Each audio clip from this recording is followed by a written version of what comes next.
Hello friends, welcome back to our channel. சிறகடிக்க ஆசையில் upcoming review பார்க்கலாம். என்ன நடந்துச்சுன்னா நமக்கே தெரியும். அவங்களுக்கு அப்படியே காதல் மலருது. நம்ம சிந்தாமணியோட பையனுக்கும் மீனாவோட தம்பி அவங்களுக்கு 2 பேருக்குமே காதல் மலருது.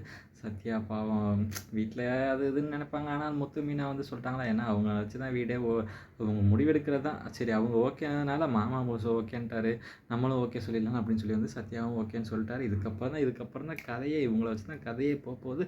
அது எப்படி போகுதுங்கிறத நம்ம வந்து பார்ப்போம். என்னதான் மெயின் கதை இருந்தாலும் காமெடியன் கதை இருக்கணும்ல இந்த கதையில். அதுதான் இந்த நம்ம விஜயாவுக்கும் மனோஜுக்கு நடுவில் போயிட்டுருக்கு.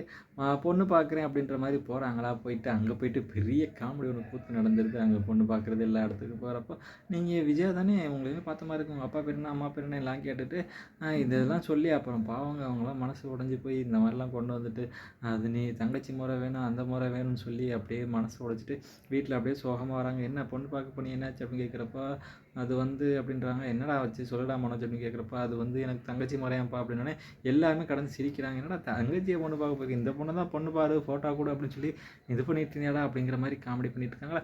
இந்த ஒரு காமெடி யோசிச்சுட்டு இருக்கப்போ இவங்க சிந்தாமணி வந்துட்டு தான் பொண்ணை வந்து கொஞ்சம் வாட்ச் பண்ண வராங்க. இவன் ஃப்ரெண்டுன்னு போகிறாள், யாரை பண்ண யார் அந்த ஃப்ரெண்டுன்னு வாட்ச் பண்ண வைக்கிறாங்களா. என்ன ஏதுன்னு பார்க்குறப்போ இந்த மாதிரி சத்யா கூட வெளில தெரிகிறத பார்த்துறாங்க. அக்கா, இது வெளில தெரிகிறது, நம்ம பாப்பா வெளில தெரிகிறது யாரும் தெரியுமா அப்படின்னு, மீனாவோட தம்பிக்கு அப்படின்ற மாதிரி சொல்கிறாங்க. மீனாவோட தம்பி என்னடா சொல்கிற அப்படிங்கிறப்ப, ஆமாக்கா அந்த பையனோட தான் தெரிஞ்சுக்கிட்டு இருக்காங்க அப்படின்னு சொல்கிறப்போ, ஒரு வேளை அந்த பையனை எதுவும் லவ் கிவ் அப் பண்ணுறாள் அப்படின்னு சொல்லி கேட்குறப்போ, அவன் ஆமாம் அப்படின்ற மாதிரி பொண்ணுகிட்ட கேட்குறப்போ, இது என் பர்சனல்மா நீ தலையிடக்கூடாதுன்றாங்களா. தெரிஞ்சு போச்சு இவ ஏதோ லவ் பண்ணுறா அப்படின்னு சொல்லி சத்யாவை கடத்திடுறாங்க.